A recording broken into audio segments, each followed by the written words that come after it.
Hi everyone. తెల్ల గుడ్డు బెటరా, గోధుమ రంగు గుడ్డు బెటరా? చాలా మందికి ఉన్న డౌట్ ఇదే. సో తెల్ల గుడ్డు మంచిదా, గోధుమ రంగు గుడ్డు మంచిదా అనే దానికి మనం సమాధానం తెలుసుకునే ప్రయత్నం చేద్దాం. గోధుమ గుడ్లు మార్కెట్లో కొంచెం ఖరీదుగా ఉంటాయి కాబట్టి వాటిలో ఎక్కువ పోషకాలు ఉంటాయని అనుకుంటాం. కానీ నిజానికి రంగు తేడా వల్ల పోషకాలలో పెద్ద మార్పు ఉండదు.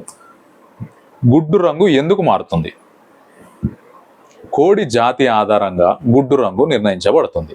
తెల్లటి ఈకలు, తెల్లటి చెవులు ఉన్న కోళ్ళు తెల్ల గుడ్లు పెడతాయి.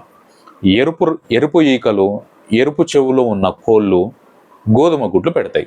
ఇది పూర్తిగా జన్యుపరమైన విషయం మాత్రమే, పోషకాలతో సంబంధం లేదు. బ్రౌన్ ఎగ్స్లో ఎక్కువ పోషకాలు ఉన్నాయా? ఎక్కువ రేటు కాబట్టి ఎక్కువ పోషకాలు ఉంటాయని మనం అనుకుంటాం కామన్గా. కానీ USDA అంటే అమెరికా వ్యవసాయ శాఖ ప్రకారం తెల్ల గోధుమ గుడ్లలో పోషక విలువలు దాదాపు ఒకేలా ఉంటాయి. ప్రోటీన్, విటమిన్లు అంటే A, D, B12, ఖనిజాలు రెండింటిలోనూ దాదాపు సమానమే. పెద్ద గుడ్డు అయితే ఎక్కువ ప్రోటీన్ క్యాలరీలు ఉంటాయి, అంటే వెయిట్ ఎక్కువ ఉంటుంది కాబట్టి కొంచెం ఎక్కువ ప్రోటీన్స్ ఉంటాయి, ఎక్కువ క్యాలరీస్ ఉంటాయి. బ్రౌన్ ఎగ్స్ ఎందుకు ఖరీదైనవి? వాటికి ఎందుకు మనం ఎక్కువ రేటు పెట్టాలి? గోధుమ గుడ్లు పెట్టే కోళ్ళు పెద్ద జాతి కావడంతో ఎక్కువ ఆహారం తింటాయి. ఉత్పత్తి ఖర్చు ఎక్కువ, మార్కెట్లో ధర కూడా ఎక్కువ. సేంద్రియంగా పెంచిన కోళ్ళు పెట్టే గుడ్లు కావడంతో ధర మరింత పెరుగుతుంది. రుచిలో తేడా ఉంటుందా? సాధారణంగా రుచి కూడా పెద్దగానే మారదు.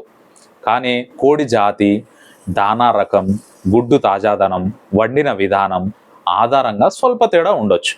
ఏ గుడ్డును ఎంచుకోవాలి మనం మార్కెట్లోకి వెళ్ళినప్పుడు? రంగు ఆధారంగా కాదు, తాజాదనం, నాణ్యత ఆధారంగా ఎంచుకోండి. శుభ్రమైన పగలని గుడ్లు కొనండి. తెల్ల గుడ్డు, గోధుమ గుడ్డు రెండు పోషకాలు దాదాపు సమానమే. ధర ఎక్కువ కాబట్టి గోధుమ గుడ్డు హెల్తీ అని అనుకోవాల్సిన అవసరం లేదు. ఫ్రెష్గా ఉన్న నాణ్యమైన గుడ్డు తింటే ఆరోగ్యానికి మంచిది. సో ఈ రోజుతోటి మీకు గోధుమ రంగు గుడ్డు మంచిదా, తెల్ల రంగు గుడ్డు అనే మంచిదా, మీ మైండ్లోకి వెళ్ళి ఆ డౌట్ తీసేయవచ్చు కంప్లీట్గా. Thank you very much.